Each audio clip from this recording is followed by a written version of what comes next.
মৃত্যু যখন আসে তখন সে কি কোনো সংকেত দিয়ে আসে,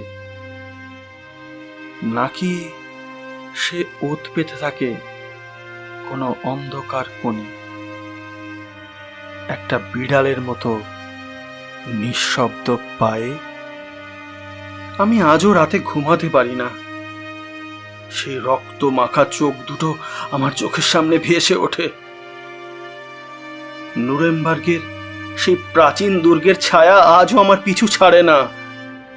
ইলিয়াড হাচিনসন, বেচারা হাচিনসন, সে কি জানতো যে একটা তুচ্ছ ভুল তাকে এমন এক নরক যন্ত্রণা উপহার দেবে?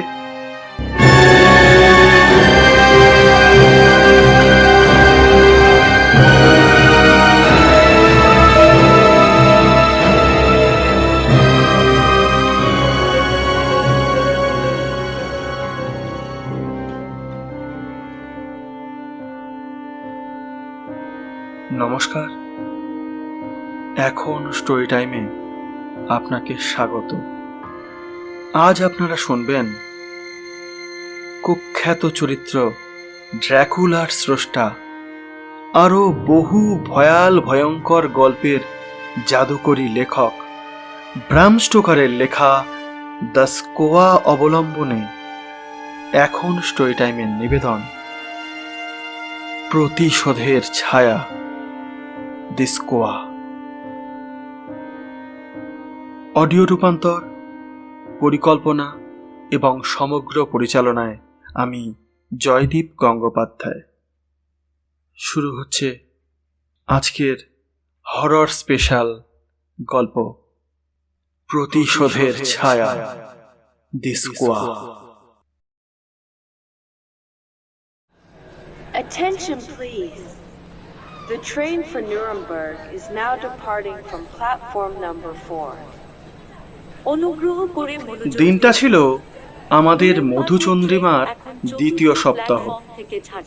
আমি আর এমেলিয়া ফ্র্যাঙ্কফুর্ট স্টেশনে দাঁড়িয়েছিলাম নিউরেমবার্গের ট্রেন ধরার জন্য। ঠিক তখনই আমাদের সাথে দেখা হলো সেই লোকটার। লম্বা, চওড়া কাঁধ, চোখে মুখে এক অদ্ভুত আমেরিকান আত্মবিশ্বাস। এগিয়ে এসে সে বললে, ও হ্যালো মিস্টার, আপনারা কি নিউরেমবার্গের ট্রেনের জন্য অপেক্ষা করছেন? আমি ইলিয়াড পি হাচিনসন, হাত মিলান। আমি নেব্রাস্কার ইস্টামিয়ান সিটি থেকে আসছি। এই পুরনো ইউরোপের ধুলোবালি দেখতে দেখতে আমি তো প্রায় পাগল হয়ে যাচ্ছি। একা ঘুরতে একদমই ভালো লাগছে না। কিছু যদি মনে না করেন, আপনাদের সঙ্গে কি যোগ দিতে পারি? ওহ শিওর, আমি অ্যামেলিয়া আর ইনি আমার স্বামী। আমরাও নিউরেমবার্গেই যাচ্ছি। আপনি চলুন না আমাদের সাথে, যেতে যেতে বেশ গল্প হবে। আমাদের কোনো আপত্তি ছিল না। হাচিনসনের রসিকতা আর সাহসের গল্পগুলো আমাদের যাত্রাকে বেশ আনন্দদায়ক করে তুলেছিল। কিন্তু আমরা তখন কেউই জানতাম না এই আনন্দ কত দ্রুত বিষাদে পরিণত হতে চলেছে।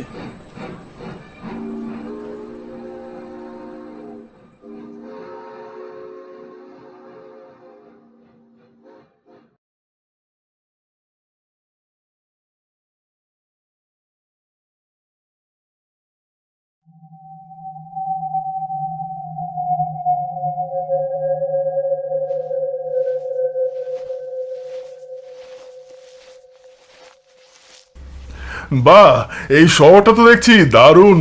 একটা জাদুঘর, এই বিশাল দেওয়াল, এই পরিখা, মনে হচ্ছে যেন আমরা টাইম মেশিনে চড়ে মধ্যযুগে ফিরে গেছি। কি বলেন? হ্যাঁ হাচিনসন, নিউরেমবার্গ তার ইতিহাসের জন্যই বিখ্যাত। বিশেষ করে এই দুর্গের কড়াকড়ি আর নিচের সেই অন্ধকার চেম্বারগুলো। দেখো দেখো, পরীক্ষার নিচের ওই পাথুরে ঢালটায় ওটা কি? একটা কালো বিড়াল না?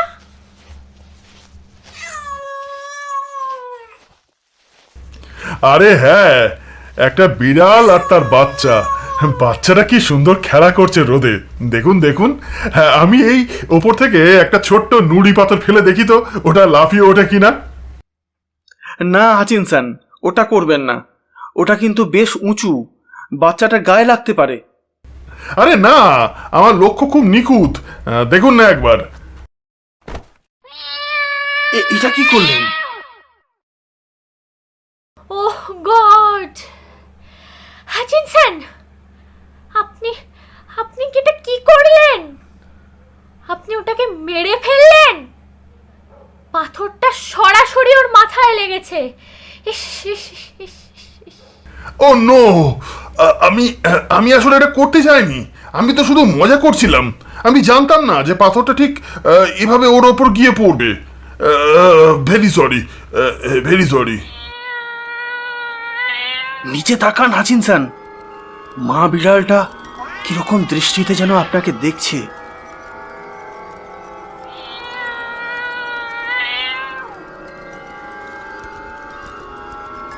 আমি দেখলাম মা বিড়ালটা তার মরা বাচ্চাটার পাশে এসে ধীরে ধীরে দাঁড়ালো। সে একবারও ডাকলো না, শুধু স্থির হয়ে ওপরের দিকে তাকালো। তার কালো চোখের মণি দুটো তখন যেন আগুনের মতো জ্বলছিল। সে সরাসরি হাচিনসানের চোখের দিকে তাকিয়েছিল। সেই চাহনিতে কোনো পশুত্ব ছিল না, ছিল মানুষের মতো তীব্র ঘৃণা আর প্রতিশোধের নেশা। আরে ওভাবে আমার দিকে তাকিও না, ওভাবে আমার দিকে তাকিও না। I am sorry, I am sorry. আচ্ছা, আমি কি নিচে গিয়ে ওটাকে সমাহিত করব? ওর চোখ দুটো দেখেছেন? ও মনে হয় আপনাকে চিনে রাখছে। আমেরিকানরা একেই কি স্কোয়া বলে?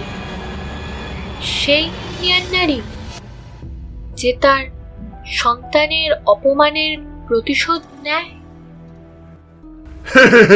আরে একটা বিড়াল আবার কি করবে? চলুন আমরা বরং দুর্গের ভেতরটা দেখে আসি।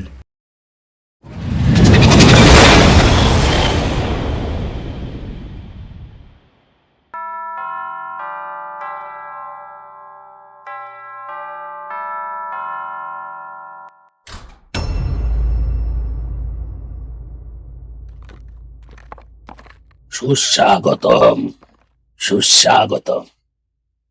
আপনারা কি যন্ত্রণার ঘর মানে টর্চার চেম্বার দেখতে এসেছেন, যেখানে মানুষ কথা বলতো রক্ত দিয়ে? Yes yes my old friend, আমাদের সবচেয়ে ভয়ঙ্কর জিনিসগুলো একবার দেখাবেন আপনাদের? আমি দেখতে চাই আপনাদের এই পুরনো দুনিয়া কতটা নৃশংস হতে পারতো।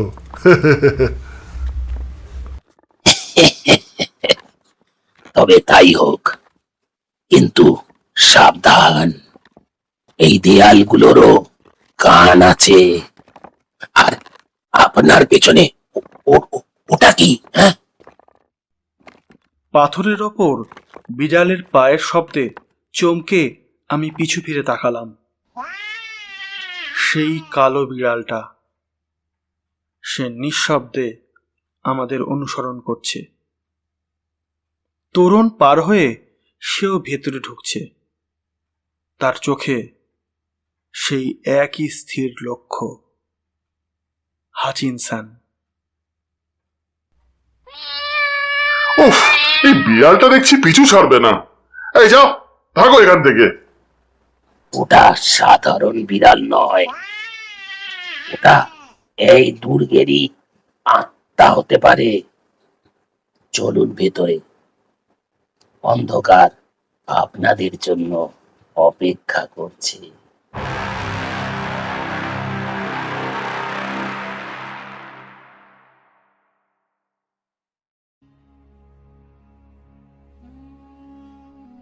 একটা অবোধ প্রাণীর মৃত্যু কি ডেকে আনবে এক ভয়ঙ্কর প্রতিশোধ? হাচিনসান কি জানতেন যে নিউরেমবার্গের এই প্রাচীন অন্ধকার কেবল ইতিহাসের পাতায় নয়, লুকিয়ে রয়েছে জীবন্ত কোনো খুনে লালসার মধ্যে।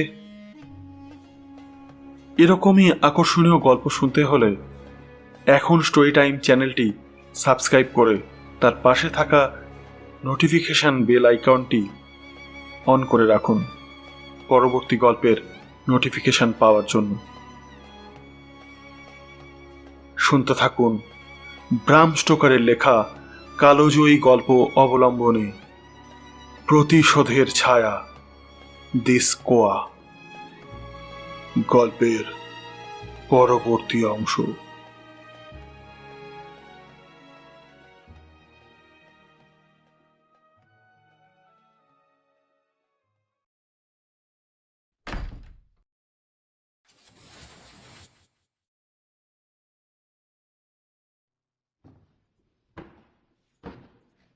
সাবধানে পা ফেলুন। এই সিঁড়িগুলো শত শত বছরের পুরনো। কত অপরাধী আর নিরপরাধ মানুষের কান্নার দাগ লেগে আছে এই পাথরে, তা গুণে শেষ করা যাবে না। এখানটা তো ঠান্ডা কেন? আর বাতাসের গন্ধটা কেমন যেন, অনেকটা অনেকটা ওই মরচে পড়া লোহার মতো। ভয় পেও না অ্যামেলিয়া, এটা নিছক একটা পুরনো ঘর। হাচিনসন, হাচিনসন, আপনি কোথায়? এই তো আমি আপনাদের পেছনেই আছি। তবে আমি একা নই, আমার সঙ্গে সেই ছায়া বন্ধুটিও রয়েছে। বুঝতে পারছি না, সে পিছন থেকে আমাকে সমানে ফলো করে যাচ্ছে। বিশ্বাস করুন, এই বিড়ালটা সাধারণ কোনো প্রাণী নয়। আমি যেদিকেই পা বাড়াচ্ছি ও ঠিক আমার গোড়ালির কাছে কাছে থাকছে। ওর ওই জল জলে চোখ দুটো যেন আমার পিঠে বিঁধছে, বুঝলেন? আমরা যত নিচে নামছিলাম পরিবেশ ততটাই ভারী হয়ে উঠছিল। মশালের আলোয় চারপাশের দেওয়ালে আমাদের ছায়াগুলোকে যেন দানবীয় দেখাচ্ছিল, আর সেই ছায়ার মাঝেই মিশেছিল একটা ছোট চটপটে কালো রঙের অবয়ব। বুঝতে অসুবিধা হলো না, সেই মা বিড়ালটা। ও যেন শিকারীকে অনুসরণ করছে না, বরং ও নিজেই এখানে শিকারী।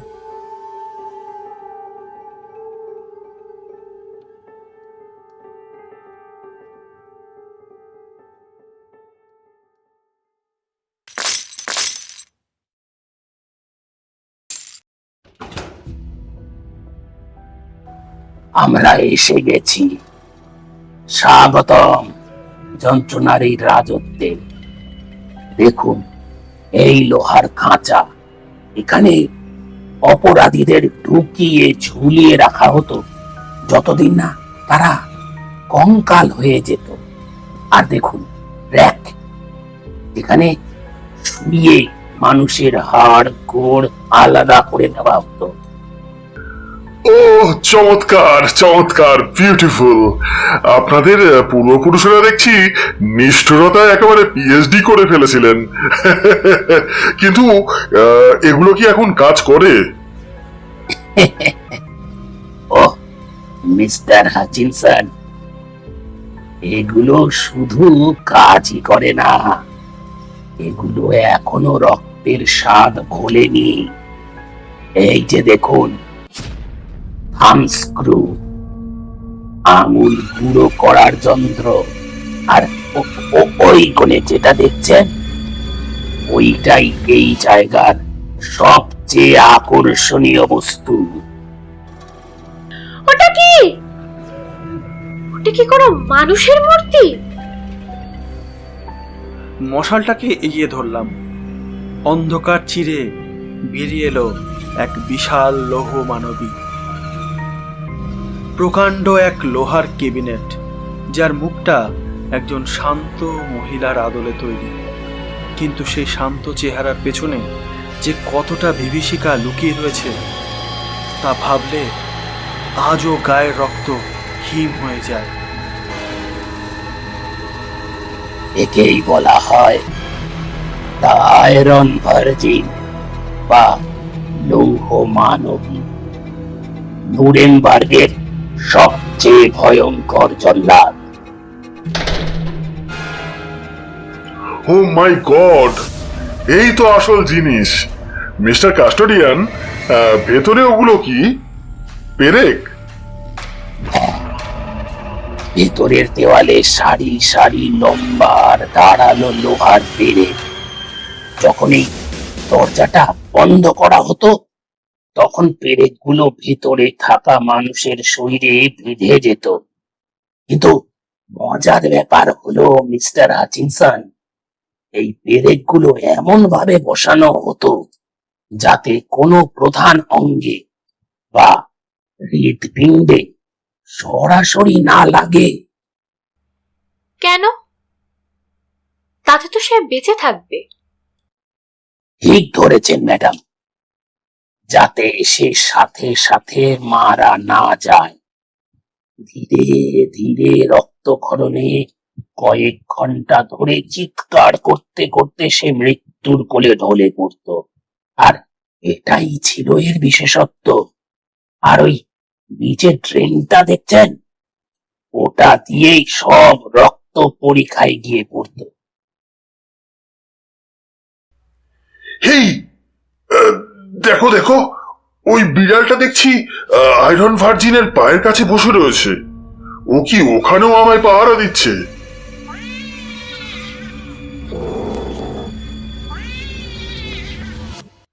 বিড়ালটা সত্যিই অদ্ভুতভাবে হাচিনসনের দিকে তাকিয়েছিল। তার লেজটা সপাং সপাং করে নড়ছে। মনে হচ্ছে সে ঠিক করে নিয়েছে হাচিনসনের কি পরিণতি হতে চলেছে। শুনুন কাস্টোডিয়ান, আমি এই লোহার দেবীর ভেতরে একটু দাঁড়িয়ে দেখতে চাই কেমন লাগে। নেব্রাস্কায় ফিরে গিয়ে বন্ধুদের গল্প করে বলতে পারবো যে আমি মৃত্যুর মুখোমুখি দাঁড়িয়েছিলাম। হাচিনসন, পাগল হবেন না, ওটা প্রাচীন যন্ত্র। যদি কোনোভাবে দরজাটা বন্ধ হয়ে যায়? আরে না না, কাস্টোডিয়ান তো দড়িটা ধরেই আছেন, ভয় পাবেন না। আর দেখুন এই পেরেকগুলো কত পুরনো। আমি শুধু গিয়ে একবার ভেতরে দাঁড়াবো। আচ্ছা, যদি এখানে একটু আলো থাকতো আপনারা আমার একটা ছবি তুলে দিতে পারতেন। আমি গিয়ে বন্ধুদের দেখাতে পারতাম। প্লিজ হাচিনসন, ফিরে আসুন। আমার খুব অস্বস্তি হচ্ছে। ওই বিড়ালটার চাহনি আমার একদম সহ্য হচ্ছে না। প্লিজ ফিরে আসুন। ভয় পেও না এমিলিয়া, আমি নেব্রাস্কার ছেলে, মৃত্যুকে আমি ভয় পাই না। কাস্টোডিয়ান, দড়িটাকে শক্ত করে ধরুন তো। আমি ভেতরে ঢুকছি তাহলে।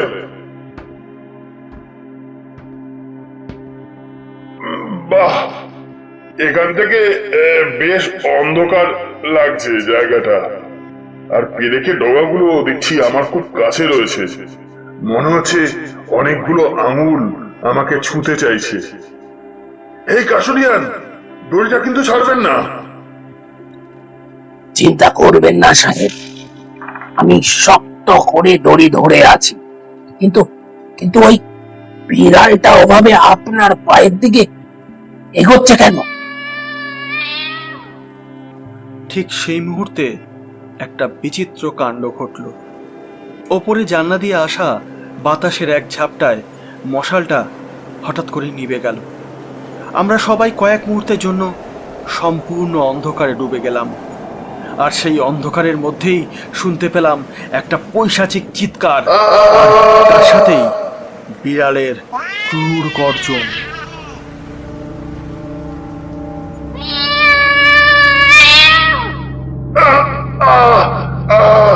উফ, আমার পা! কিছু একটা আমার পা কামড়ে ধরেছে। কাস্টোডিয়ান, দড়িটা ছাড়বেন না, দড়িটা ছাড়বেন না। ও গড! কেউ একটা আলো জ্বালো। আমি কিছু দেখতে পাচ্ছি না।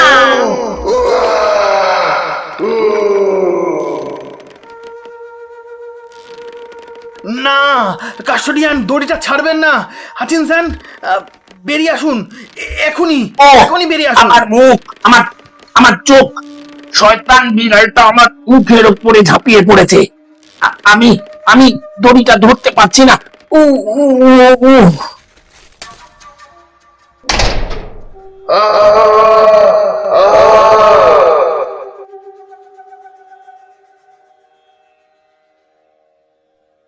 কাঁপা কাঁপা হাতে আমি যখন মশালটা আবার জ্বালালাম, তখন পুরো ঘরটা এক অদ্ভুত শান্তিতে ডুবেছিল।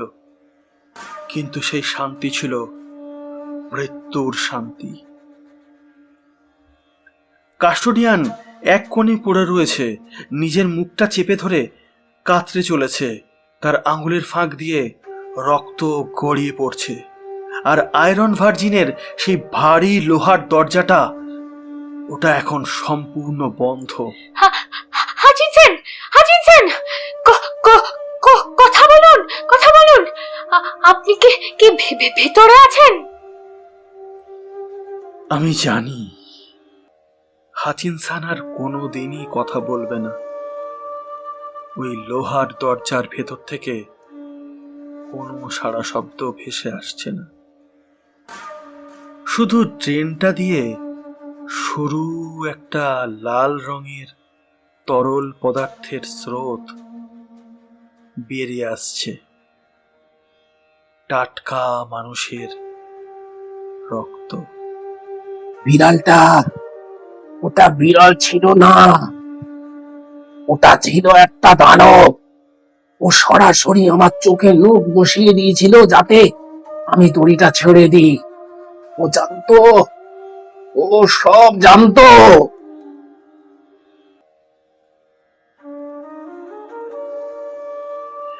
আমি সর্বশক্তি দিয়ে সেই লোহার দরজাটা টেনে খুললাম, আর যা দেখলাম তা সারা জীবন আমার দুঃস্বপ্ন হয়ে থাকবে। ওহ মাই গড, না! হাচিনসনের দেহটা জালের মতো বিঁধে রয়েছে।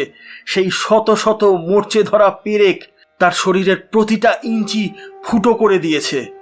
বিশেষ করে তার মুখটা, দুটো বড় পেরেক সরাসরি তার চোখের ভেতর দিয়ে ঢুকে মাথার পিছন দিয়ে বেরিয়ে এসছে। উফ, কি ভয়ঙ্কর!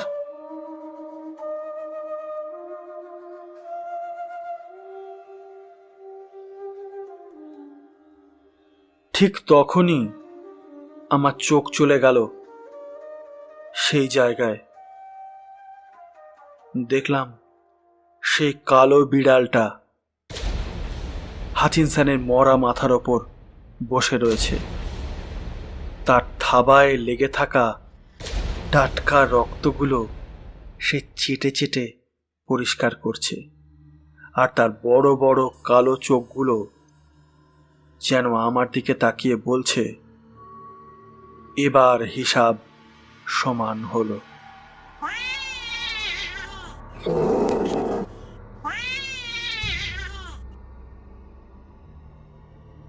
রাগে আর ঘৃণায় আমি আমার হিতাহিত জ্ঞান হারিয়ে ফেললাম। পাশে পড়ে থাকা জল্লাদের সেই প্রাচীন তলোয়ারটা হাতে তুলে নিলাম। আমি এক কোপে সেই পিশাচ বিড়ালটাকে আমি দ্বিখণ্ডিত করে ফেললাম। কিন্তু তাতে কি হাচিনসন ফিরে আসবে? না, হাচিনসন আর কোনোদিনই ফিরবে না। নিউরেমবার্গের সেই শহর আমরা পরের দিনই ছেড়ে দিয়েছিলাম। অ্যামেলিয়া এখনো রাতে চমকে চমকে ওঠে। আর আমি যখনই কোনো কালো বিড়াল দেখি, আমার মনে হয় ওটা কি কেবলই একটা প্রাণী, নাকি কোনো অতৃপ্ত আত্মার প্রতিশোধের রূপ। হাচিনসন তার বোকামির জন্য প্রাণ দিয়েছে ঠিকই, কিন্তু সেই স্কোয়া, সেই মা বিড়ালটা আমাদের শিখিয়ে দিয়ে গেছে, প্রকৃতির ওপর অকারণে আঘাত করলে প্রকৃতিও তার চরম মূল্য আদায় করে নেয়। আয়রন ভার্জিন আজও নিউরেমবার্গের সেই অন্ধকূপেই দাঁড়িয়ে রয়েছে। হয়তো আরো কোনো পর্যটকের রক্তের অপেক্ষায় যাবেন নাকি একবার নিউরেমবার্গে আয়রন ভার্জিন দেখতে?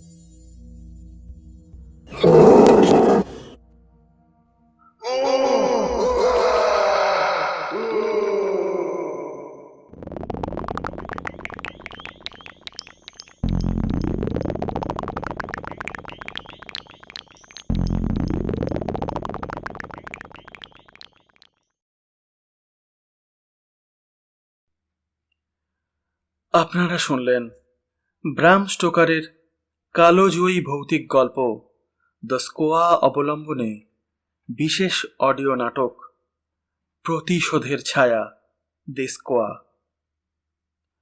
আমাদের এই উপস্থাপনাটি ভালো লাগলে লাইক এবং শেয়ার করুন।